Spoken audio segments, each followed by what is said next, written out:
Good morning, students.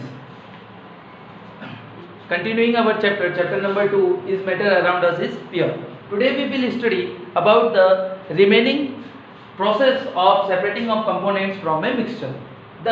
In previous videos we have studied about the process centrifugation, evaporation and the separating funnel. Now the fourth process, a fractional distillation. Here I have shown a setup of fractional distillation in which there is a stand, a round bottom flask, we keep our solution or a mixture, then it is being closed by a wooden cork and a thermometer is fitted on it. Then at the neck region there is a outlet pipe and that outlet pipe is connected with a condenser so that we can condense the gas which will evaporate from this round bottom flask. And after condensing, this can be collected to another beaker and in this way we can separate both. Now what is the procedure? We will take the mixture in a round bottom flask and heat it gently up to a temperature so that both the components in a mixture will separate out. Both the mixture have different boiling points at which they can boil. So the substance which have lesser boiling point will evaporate first, it get converted and it will evaporate in the form of steam, and that steam when passes through the outlet pipe, it goes through the condenser. Here in the condenser we have kept a cool water, and through this cool water they cools down and condense, and this after condensing they again convert it into liquid form, and this liquid form can be collected drop by drop in another beaker. By collecting this drop by drop in another beaker, we can separate the two different components which are volatile in nature. So it is the process through which we can separate the substances of different volatile nature. So that is our fourth process. After that, another process known as sublimation.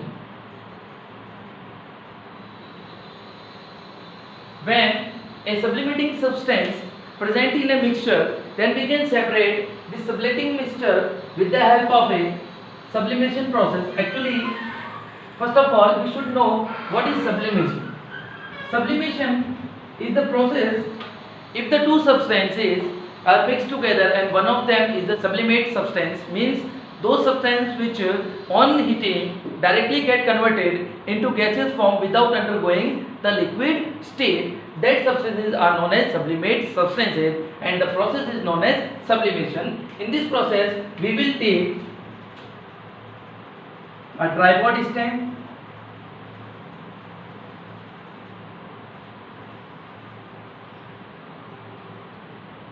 and a china dish on this tripod stand is being set.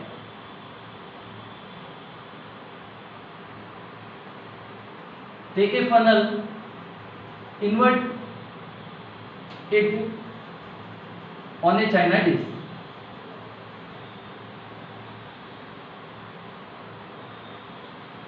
Close the mouth of the funnel with the help of cotton plug. Now we have kept our mixture in this china dish.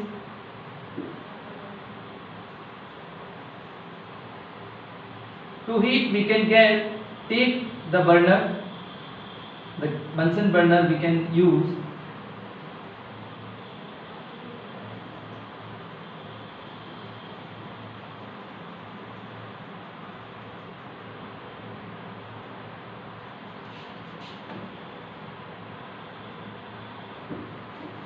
That is our stand.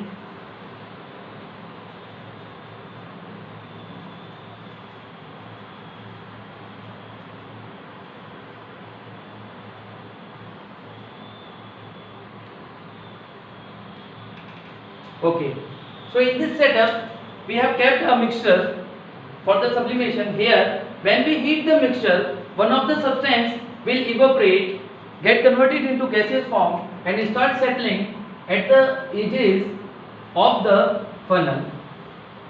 Since when it get collected here at the edges of the funnel, it cools down, and so again directly converted into a solid form. In this way, we can separate the two substances. For example, if we want to separate the camphor and salt,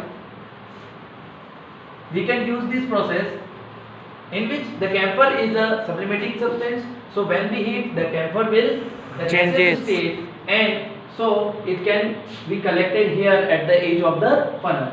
That is our fifth process known as sublimation process. So what is the sublimation? Sublimation is the process in which when the substance is being heated, it gets converted into gaseous form directly without undergoing liquid state, and when it cools down, it again gets converted into a solid form without undergoing the liquid form. That is known as our sublimation.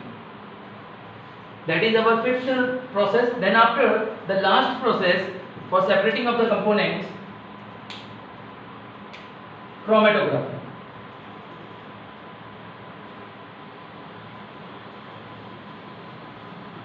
As the name suggests, chrome is a Greek word which means color.